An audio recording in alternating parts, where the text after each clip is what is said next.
안녕하세요. 차우진 대표입니다. 오늘 급등하는 종목 다날입니다. 오늘 영상은 특별히 다날 보유하신 우리 소통방 가족분들과 지금이라도 다날 매수를 생각하시는 분들을 위해 이 회사가 도대체 뭐 하는 회사인지, 오늘 주가가 왜 급등한 것인지, 그리고 앞으로 어떻게 대응해야 하는지 차근차근 정리해 보겠습니다. 영상 끝까지 시청해 주세요. 휴대폰 결제 1위. 페이코인으로 한번 코인판을 뒤흔들었다가 규제 상장 폐지 사업 축소를 다 겪고 이제는 다시 스테이블코인 웹3 결제로 재도전하는 회사. 거기 페이코인 회사 아니야? 바이낸스랑 뭔가 한다던데? 이런 얘기만 어렴풋이 들으신 분들 많을 텐데요.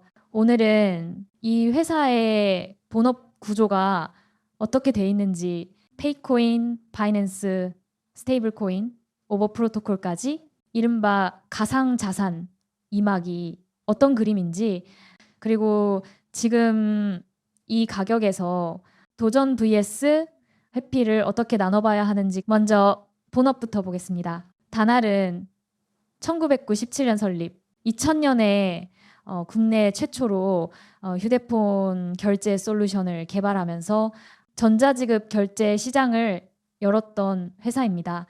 지금은 커머스 부문, 휴대폰 결제 피지, 온라인 모바일 결제창 띄워주는 핵심 비즈니스, 디지털 콘텐츠, 음원 게임 콘텐츠 유통, 프랜차이즈, 무인 카페, FB 등 기타 사업, 이렇게 4개 축으로 사업부가 나뉘어 있고요. 이 중에서 캐시카우 역할을 하는 건 여전히 휴대폰 결제를 중심으로 한 피지 사업입니다. 국내 휴대폰 결제 시장 점유율만 놓고 보면 약 70% 수준으로 알려져 있고 연간 거래액도 수조 원대 규모로 추정됩니다. 쿠팡, 배달의 민족, 이베이코리아 같은 대형 가맹점들을 고객으로 두고 있고 삼성 월렛, 삼성페이 연계, 글로벌 결제사 파트너십 등을 통해 온오프라인 통합 결제 생태계를 넓히겠다는 전략을 꾸준히 밀고 있는 회사죠. 다날이 일반 투자자들 눈에 강하게 각인된 건 아무래도 페이코인일 겁니다. 2019년 다날 자회사 다날 핀테크와 페이 프로토콜 에이지가 블록체인 기반 가상자산 결제 플랫폼 페이코인을 출시하면서 국내 온 오프라인 가맹점에서 코인으로 결제한다는 컨셉을 처음 크게 밀었죠. 편의점, 배달앱, 가맹점 확장 속도가 빨랐고 한때는 가맹점 100만 개, 월 거래액 5영억 원 수준까지 성장했다는 데이터도 있습니다. 그런데 문제는 규제였어요. 자금 세탁 우려, 실명 계좌 문제 때문에 국내에서 페이코인 결제를 계속하려면 사업 구조를 바꾸고 은행 실명 계좌를 확보해야 했습니다. 다날 측은 실명 계좌 확보를 위해 노력했지만 결국 실패했고 국내에서 페이코인으로 결제하는 사업은 사실상 멈추게 됩니다. 여기에 더해 국내 주요 거래소들 업비트, 빗썸, 코인원 등에서 페이코인 원화마켓 거래 지원이 중단되면서 많은 투자자들이 큰 손실을 보고 빠져나간 굉장히 아픈 기억이 남아있죠. 1막이 이렇게 막을 내리면서 다날 페이 프로토콜은 전략을 틀었습니다. 국내에서 리스크 높은 코인을 결제 수단으로 밀어붙이는 대신 스테이블 코인 제도화에 맞춰 더 안전하고 규제 친화적인 구조로 다시 가자. 그래서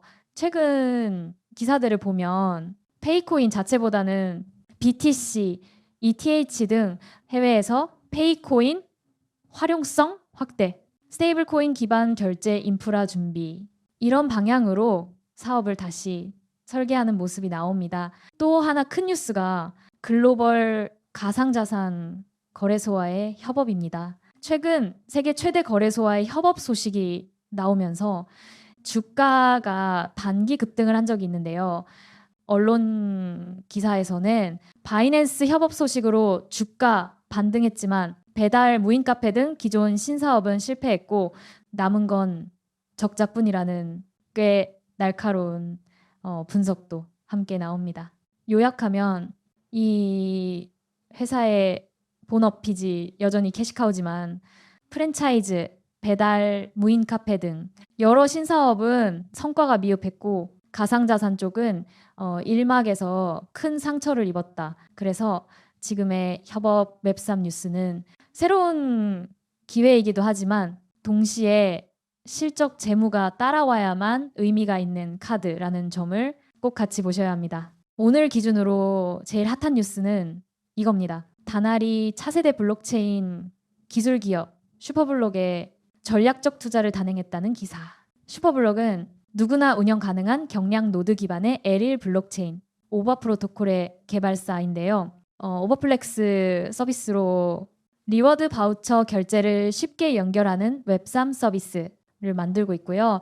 다날은 여기에 차세대 결제망 X400이 프로토콜을 연계해서 스테이블 코인 제도화 이후 PG 더하기 블록체인 결제 인프라를 선점하겠다는 그림을 그리고 있습니다. 정리하면 PG1위라는 기존 결제 네트워크 위에 오버 프로토콜, 페이코인, 스테이블 코인 같은 웹3 인프라를 얹어서 온 오프라인 통합 더하기 가상자산 결제 플레이어가 되겠다는 것. 이게 지금 다날이 말하는 2막 3막 스토리입니다. 자, 이제 스토리 말고 숫자를 보겠습니다. 2025년 3분기 누적 기준으로 보면 매출 전년 동기 대비 약 17.1% 감소, 영업이익 약 28.5% 감소, 당기순 손실 16배 이상 확대, TTM 기준 순이익률도 약 19% 수준, 부채 비율은 110, 140%대 수준으로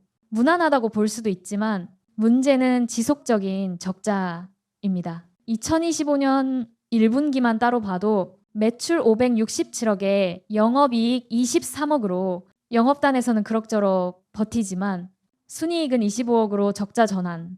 핵심은 이거예요.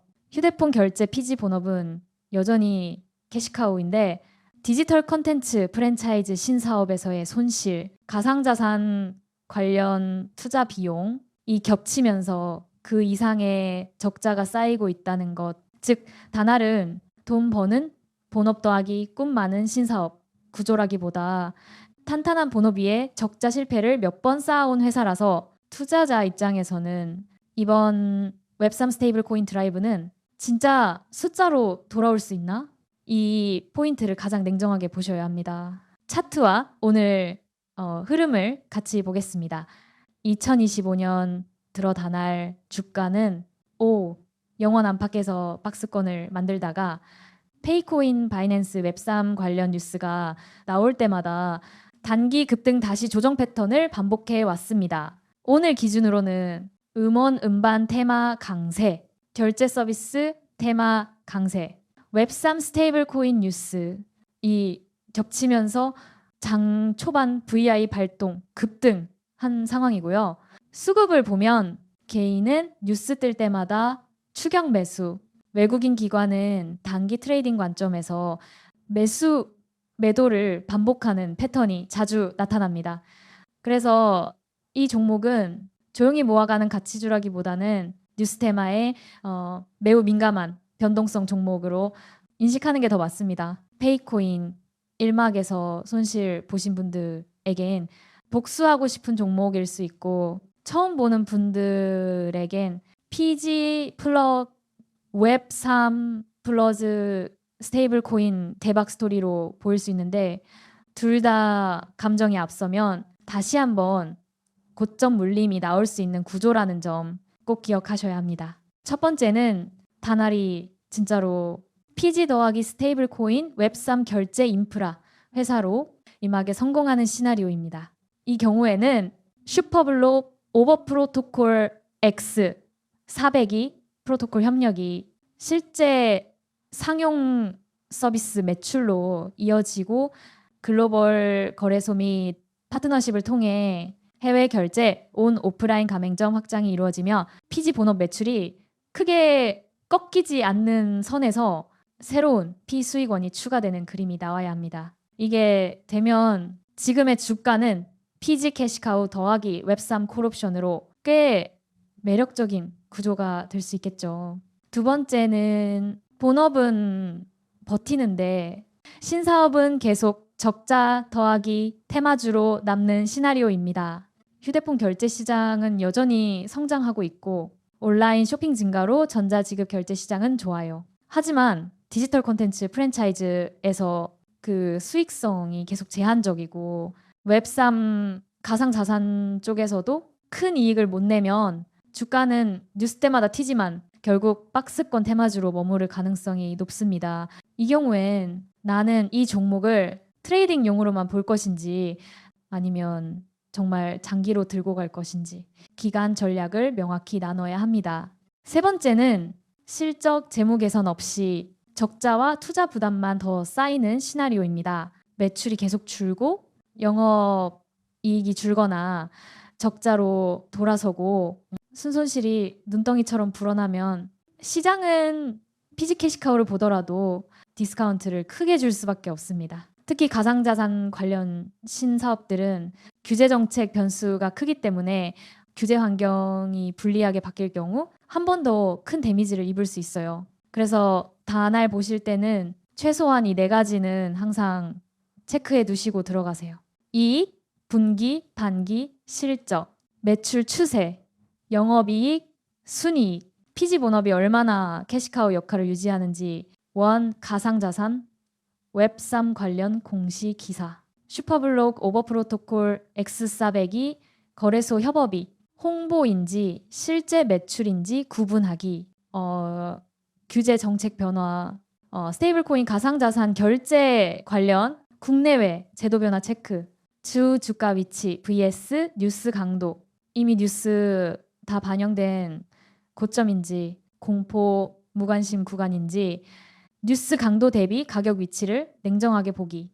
이 네 가지 없이 예전에 페이코인 한번 가던 종목이니까 또 가겠지라는 생각으로 들어가는 건 솔직히 위험한 도박에 가깝습니다. 자, 오늘은 휴대폰 결제 1위에서 페이코인, 메타버스, 웹3, 스테이블코인까지 정말 온갖 굴곡을 다 겪은 단아를 한 번에 정리해봤습니다. 정리하면 본업 피지는 여전히 괜찮은 캐시카우지만 신사업들은 성공 실패가 섞여 있고 가상자산이 막은 기회와 리스크가 동시에 큰 영역입니다. 그래서 이 종목은 무조건 된다도 아니고 무조건 망한다도 아닙니다. 내가 어느 시나리오에 베팅하는지 그에 맞는 비중과 손절, 익절 기준은 무엇인지 이걸 스스로 정해놓지 않으면 뉴스 한 번에 들어갔다가 또 고점에 묶일 수 있어요. 제 포트폴리오에서 이런 종목을 어느 정도 비중으로 가져가는지 규제 협업 신사업 관련 공시가 나왔을 때 매도 홀딩 기준을 어떻게 잡는지 더 구체적인 제 기준이 궁금하신 분들은 영상에 적어둔 제 번호로 소통이라고 문자 남겨두세요.